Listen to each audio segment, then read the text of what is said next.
오면서도 그런 거 느꼈는데요. 성탄절이 얼마 안 남았잖아요. 옛날 같으면 성탄절 그러면 거리마다, 가게마다 그냥 온통 다 캐롤이 울려 퍼지고, 그리고 불빛이 막 그냥 휘황찬란하고 그랬어요.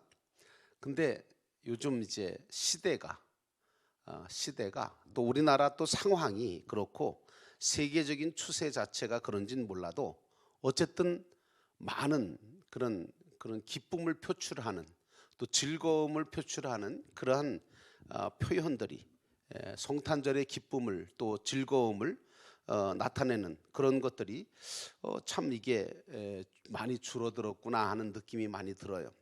근데 사실은 이 성탄절은 굿뉴스, 다시 말하면 좋은 소식을 받게 되어지는 그런 그 날이죠. 그래서 우리가 이제 오늘 본문의 말씀은 누가복음 2장 8절로 14절에 있는 말씀에 목자들이 예수님의 탄생 소식을 들판에서 듣는 그런 장면을 우리가 말씀을 통해서 같이 상고하면서 같이 은혜 받으면서, 왜 성탄절이 우리에게 기쁨이고 또 우리 성탄절에 우리가 하나님께서 들려주시는 말씀을 들으면서 우리가 해야 될 일이 무엇인가, 내 인생을 어떻게 살 것인가 라고 하는 것까지도 생각해보는 귀한 시간이 됐으면 좋겠습니다.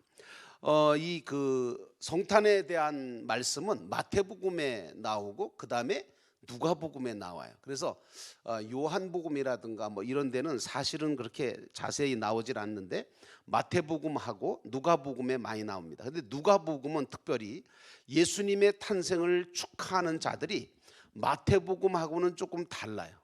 마태복음에서는 예수님의 탄생을 축하하는 사람들이 좀 뭐랄까 수준이 좀 있고 좀 이렇게 고급스러운 사람들이죠. 예를 들면 동방박사라든가 뭐 이런 사람들이죠. 근데 이 누가복음에서는 낮고 천한 평민이라든가 목자들이라든가 이름 없는 시므온이나 안나 같은 사람, 나이가 많이 드셔서 그런 분들, 그리고 요셉보다는 마리아를 강조한 것이 이게 누가복음의 특색이기도 해요. 근데 어쨌든 구체적으로 보면 마리아의 신앙을 높이면서 목자들의 신앙과 그리고 시므온과 안나 같은 어른들이 신앙을 어떻게 가지고 예수 그리스도를 맞이하게 됐나, 요걸 이제 보여주고 있는 것을 우리가 볼 수 있어요.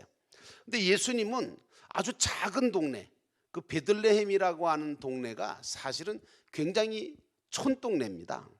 도시가 아니에요. 그리고 이 베들레헴이라고 하는 이 동네가 촌동네일 뿐만 아니라 그 베들레헴 촌동네의 한 여관, 조그만 여관에, 그것도 여관방이 아니라 말구육간, 그러니까 여관에 온 사람들이 말을 메어두고, 그리고 그 말이 그 밥을 먹는 그 말구통에서 예수님이 태어났다는 이 이야기가 누가복음에 기록되어 있는데, 이 이야기는 당시에 메시아라고 하는 이스라엘 전체가 기다리고 있던, 로마 제국을 무너뜨리고 정말 자기들 민족을 해방시키고 자유를 주고 그랬으면 좋겠다는 메시아가, 그리스도가 이스라엘의 왕으로 오시는 그분이 그렇게 오실 것이라고 하는 것은 아무도 상상도 못할 만큼 그런 자리에, 그런 동네에, 그런 장소에 예수님이 탄생하신 거죠.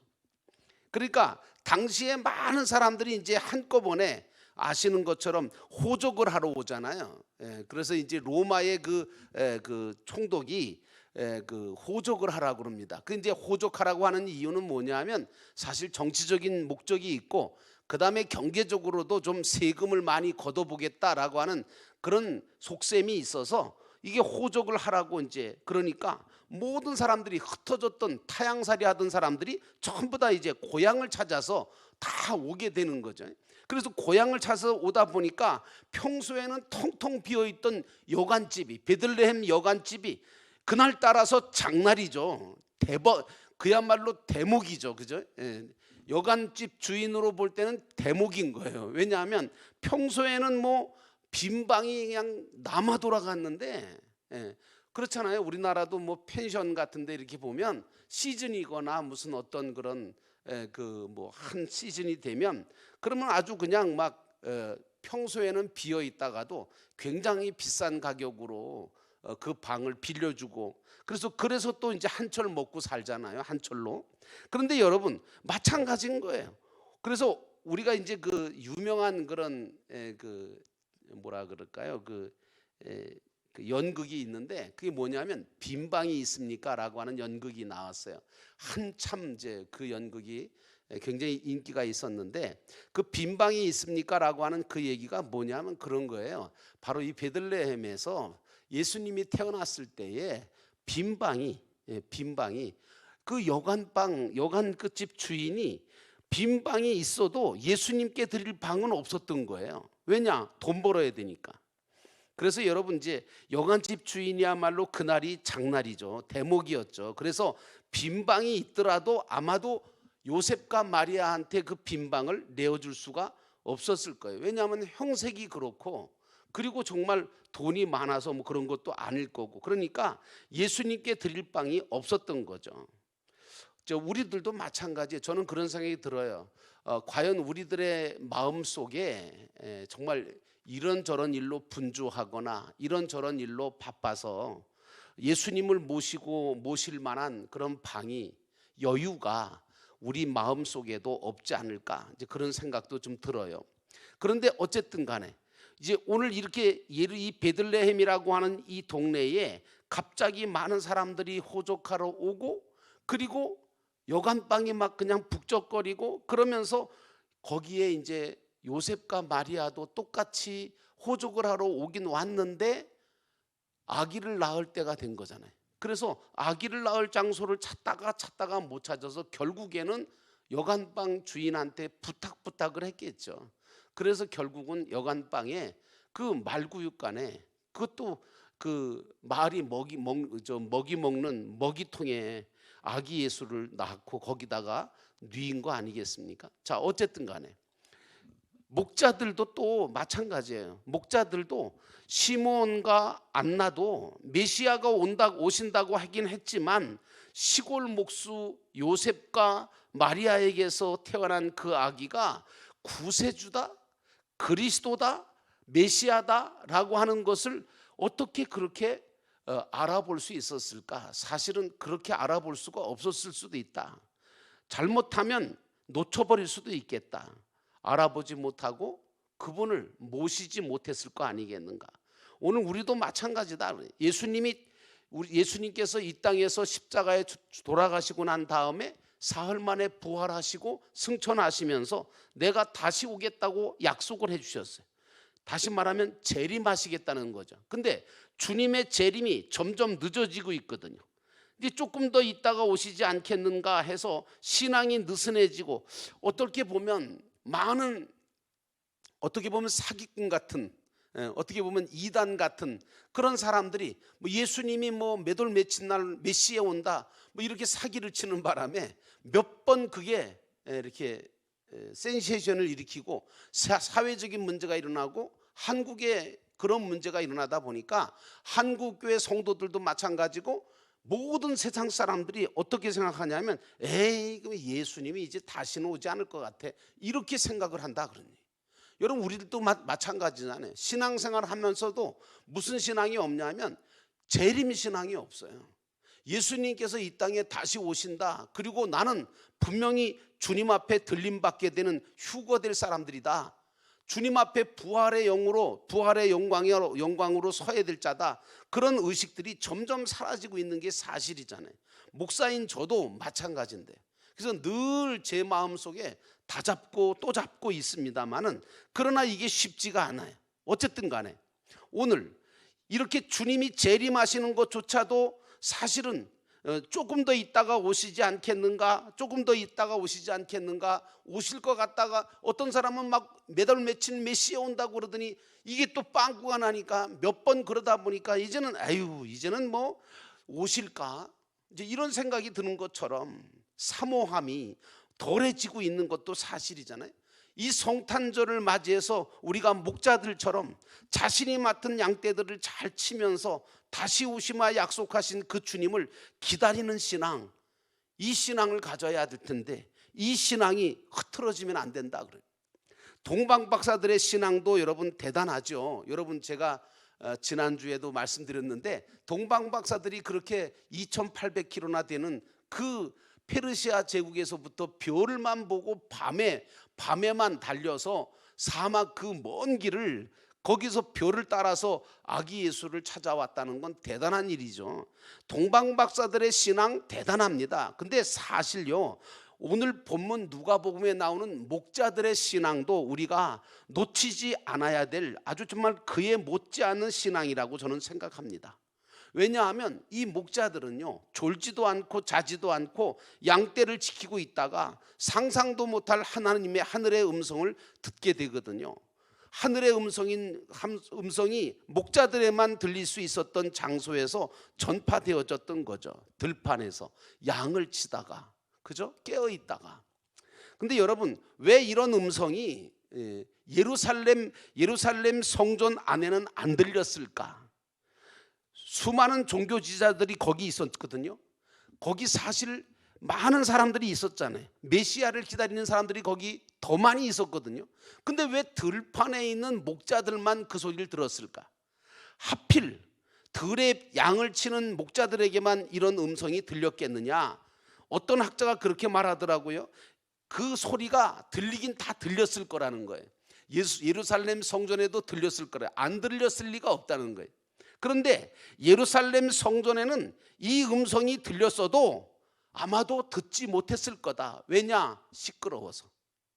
다투는 소리, 그리고 시기와 질투가 있고 성전 안에 기도와 찬송 소리가 아니라 짐승 울음소리, 돈 바꾸는 소리, 이런 소리가 들리니까 이런 하늘에서 들려주는 소식이 그런 소식이 들릴 리가 없었지 않느냐, 이렇게 말하는 학자들이 있더라고요. 나는 거기에 동감합니다. 오늘 우리의 삶이, 우리의 관심이 어디에 있느냐라고 하는 거죠.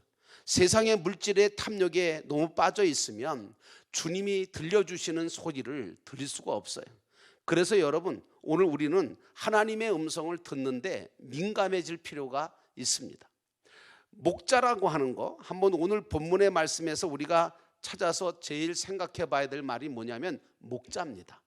이 목자라고 하는 하나님의 백성에게 있어서는 뗄래야 뗄 수 없는 직업이 목자거든요. 왜냐하면 예수 믿는 사람은 다 목자 같은 삶을 사셔야 돼요. 여러분들 한 사람 한 사람이 다 목자 같은 삶을 사셔야 된다. 왜냐? 아브라함도, 믿음의 조상 아브라함도 뭐예요?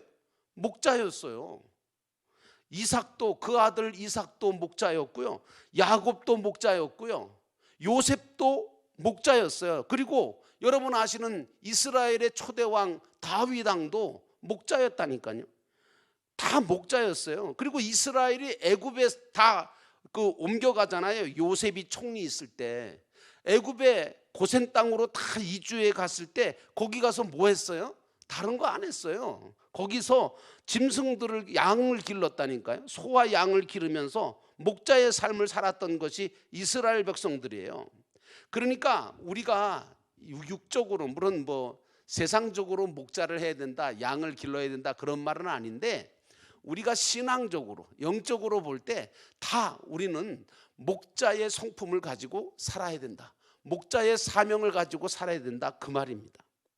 그래서 오늘 우리는 주님의 양이면서 또 한편으로는 세상을 향하여 목자로서 살아야, 삶을 살아야 될 사람들이다. 그러므로 어디를 가든지 우리는 목자처럼 양을 찾아내는 일, 양을 이끌고 가는 일, 양을 길러서 주님이 받으시기에 합당한 제물감으로 길러가는 그런 거룩한 사역들을 감당해야 된다. 하다못해 내가 낳은 자녀들도 하나님이 받으시기에 합당한 제물감으로 만들 수 있는 부모가 되셔야 돼. 목자 같은 부모, 목자 같은 아버지, 목자 같은 어머니, 목자 같은 그런 형, 또 누나, 이렇게 우리가 돼야 되지 않겠냐. 그러니까 목자의 삶이라는 것은 진정으로 목자이신 하나님을 닮아가게 돼 있고, 진짜 영적으로는 우리 예수님도 목자시거든요. 그래서 목자는 희생적인 삶을 살아야 되고 사랑의 삶을 사는 사람이잖아요. 목자는요 자기를 위해 사는 자가 아니에요. 양을 위해 사는 거예요. 졸지도 않고 자지도 않고 지켜주고 기도해주고 쓰다듬어주고 그리고 먹여주고 입혀주고 인도해주고 그거예요. 여러분 부모가요 목자의 삶을 잘 살면 자녀를 잘 길러낼 수가 있잖아요. 그러니까 자녀를 잘 기르는 어머니는요 목자 같은 어머니인 거예요. 자녀를 잘 양육하는 아버지는 목자 같은 아버지인 거죠. 교회에서도 마찬가지예요. 장로님들이 다 목자가 되셔야 되잖아요. 예, 우리 교회 장로님들이 다 목자를 하고 계시긴 해요. 근데 어쨌든 이 목자는요 다 해야 될 거예요. 목자는 풍성한 꼴을 마련해서 제공하는 사명 갖고 있죠. 물을 마시게 만들어야 되죠. 그러니까 예수님도 목자이신지라 내 살을 먹고 내 피를 마시라고까지 말씀하셨어요. 무엇보다도 목자는요 양을 지키는 게 목자의 사명이잖아요. 못된 맹수 비바람을 막아줄 수 있어야 목자거든요. 그러니까 양을 절대로 버리는 법이 없는 것이 목자의 특징입니다. 양이 목자를 버릴지라도 목자는 양을 절대로 안 버리죠. 우리 하나님도 마찬가지이고 우리 주님도 마찬가지예요. 내가 주님을 떠나도 주님은 나를 절대로 안 떠나시죠. 버리지도 않으시죠. 양을 위해서라면 자기 목숨도 아까워하지 않는 게 목자의 특징이잖아요. 양을 키워서 덕 보려고 키우는 거 아니거든요. 물론 이제 여러분들은 그렇게 생각할지 모르겠는데 예수님 당시에 양을 치는 목자들은요 대개는 뭐에 쓰려고 양을 치냐면 하나님 앞에 드릴 제물감으로 양을 길렀다 그럽니다. 식용으로 먹으려고 아니면 지금처럼 무슨 사업식으로 그렇게 양 기른 거 아니랍니다. 다 그 당시에 유대 민족의 그 팔레스틴 지역에 양을 길렀던 그런 목자들은 다 하나님 앞에 제물감을 드리는 양으로서 그걸 길렀다고 그래요. 여러분 이 양을 위해서라고 그 목자는 양을 위해서 자기 목숨도 아까워하지 않는다고 말을 하죠. 그래서 양을 키워서 덕을 보려고 하는 것 아니거든요. 그저 양이 건강하게 잘 뛰놀고 자라고 그것 자체를 보는 게 기쁨이고 보람인 것이 바로 목자의 삶인 거죠. 할머니들이 할아버지들이 손주를 키우잖아요. 근데 사실은 그 손주를 키우는 분들이 얘기가 그래요. 칭찬을 못 듣는데 손주는 길러주고 있는데 칭찬 듣는 것보다 이게 칭찬 듣기가 쉽지가 않대요. 마찬가지로요. 교회 일도 마찬가지인 것 같아요. 교회 일도 해놓고 칭찬을 받을 일은 별로 없어요. 각오하셔야 돼요. 교회 일을 하시는 분들은요, 이 절대로 칭찬받기 위해서 교회 일을 하시면 시험 들어요. 그래서 칭찬받을 생각하지 말고, 그래서 마찬가지로 교회 일도 해놓고 칭찬받을 일 별로 없으니까 각오하시고 해야 돼요. 여러분 나라 일도 마찬가지예요. 여러분 대통령이 뽑혔잖아요. 국회의원이 뽑혔잖아요. 뽑히면 뭐예요? 나라 일하고 칭찬받는 사람 많아요? 별로 없어요. 나라 일하고 칭찬받는 사람들은 누가 그러더라고요. 나라 일하고서 칭찬받는 사람은 간신이지 충신이 아니라나 그런 얘기를 하더라고요. 진짜 일한 사람은요 억울한 소리만 듣게 돼 있어요. 칭찬을 기대하지 말아야 돼요. 목자 생활이 그래요. 목자 생활이 잘 길러도 잘 대접하고 다 주었는데도 욕을 먹고 그래요. 예수님은요 우리를 살리시려고 오셨고 십자가를 지시는데도 욕이란 욕은 다 먹잖아요. 고난을 다 받으시잖아요. 피까지 쏟으시고 채찍에 맞으시고 그리고 결국은 십자가에서 죽으셨잖아요. 그게 목자의 삶이었던 거예요. 목자장이신 예수님도 그러셨는데 우리는 아무것도 아니죠. 예수님은 왜 여간집 마구간 말구유에 아기 예수로 태어나셨을까? 누군가 말하기를 여관에서 태어나신 것은 우리 인생이 나그네들인데 다 그런 나그네를 찾아오셨지 않겠느냐 그렇게 말하는 분도 계시고요. 왜 하필 말 여물통에 말 구유에 말이 먹이 먹는 그 구유에 예수님이 누우셨느냐 이제 그런 얘기를 하면서 이게 다 짐승처럼 타락해서 살아가던 우리 인간들을 생명의 말씀을 먹여주시려고 오신 예수님을 뜻하는 거다 뭐 이렇게 해석하는 학자들도 있어요. 근데 어쨌든 우리 주님도 우리를 살리시려고, 우리를 온전하게 인도하시고 보호하시려고 목자로 이 땅에 오신 분이시죠. 그러므로 우리는 그분의 살과 피를 먹고 마시지 않으면 영생할 자가 못 된다고 성경은 말하고 있어요. 그래서 영생의 말씀, 구원의 말씀으로 오셨다는 것을 의미한다고 말하고 있습니다. 자, 무엇보다 우리는요, 성탄절을 이제 맞이하게 되셨는데, 성탄절을 맞이하게 될 때 두 가지를 하셔야 돼요. 첫째는 하나님께 영광 돌리는 일을 하셔야 되고, 그 다음에 평화를 만드는 자가 돼야 돼요. 여러분, 우리가 이 성탄절에 하나님께 영광 돌릴 수 있는 일이 무엇일까? 그 다음에 평화를 만들 수 있는 일이 무엇일까? 그래서 메리 크리스마스라 그러잖아요. 즐거운 크리스마스라 그러는데, 이게 하나님께 영광을 돌리고 그리고 평화를 만들 때 진정한 메리 크리스마스가 된다, 이런 거죠. 이게 복음이신 예수 그리스도의 말씀이신 예수 그리스도가 들어가야 하나님께 영광 돌리는 일을 할 수 있게 되고 평화를 만들어갈 수 있는 것을 말해주는 겁니다. 자, 성탄절에 무엇을 주고받는 것, 이게 중요한 것은 아니에요. 좋은 음식을 먹고 좋은 옷을 사 입고 비싼 선물 받고 주고, 이게 성탄절은 아니잖아요. 우리는 이미 하나님께서 주시는 최고의 선물을 받은 자들이에요. 최고의 음식을 먹은 자들이에요. 가장 비싼 양의 가죽옷을 입은 자들이에요. 세상에서 그 어떤 선물보다 비싼 아기 예수님을 선물로 받은 자들이 저와 여러분입니다. 그러므로 이 성탄절에 왜 우리가 하나님께 영광을 돌리며 기뻐해야 되는가? 왜 감사해야 하는가? 왜 우리가 평화를 만들어 가야 되는가? 이것은 우리 예수 그리스도가 이 땅에 오신 것이 바로 나를 위해서 오셨기 때문에, 목자로 오셨기 때문에, 그래서 나에게 가장 중요한 구원의 은혜를 베푸셨을 뿐만 아니라 나의 죄를 사하시고 그리고 의의 옷을 입히셨을 뿐만 아니라 나에게 최고의 음식을 주셨고 최고의 비싼 선물을 우리에게 허락하셨기 때문에 우리가 이 성탄절을 기쁘게 여기는 것입니다. 그러므로 말씀이 육신이 돼서 이 땅에 오신 주님이 나로 인하여 새 생명을 얻게 하시고 나를 대신해서 죽으시려고 이 땅에 오셨다는 사실은 가장 감사하고 가장 찬양해야 될 제목 중에 하나인 것입니다.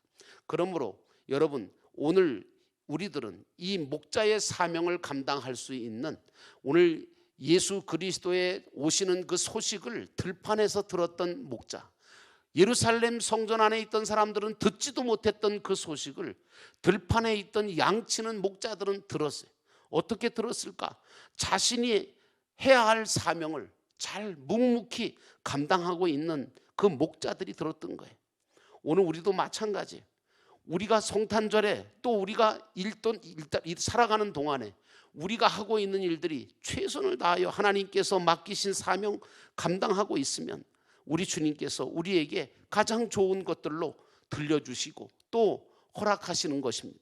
그래서 오늘 우리가 하나님께 영광을 돌리게 된다는 이 기쁜 소식을 전해주는 이 믿음, 오늘 우리들은 이 소식을 들었기 때문에 목자들은 이제 해야 할 사명이 하나 있어요. 그게 뭐냐 하면 자기들이 들은 그 소식을 다른 사람에게 전해주는 거예요.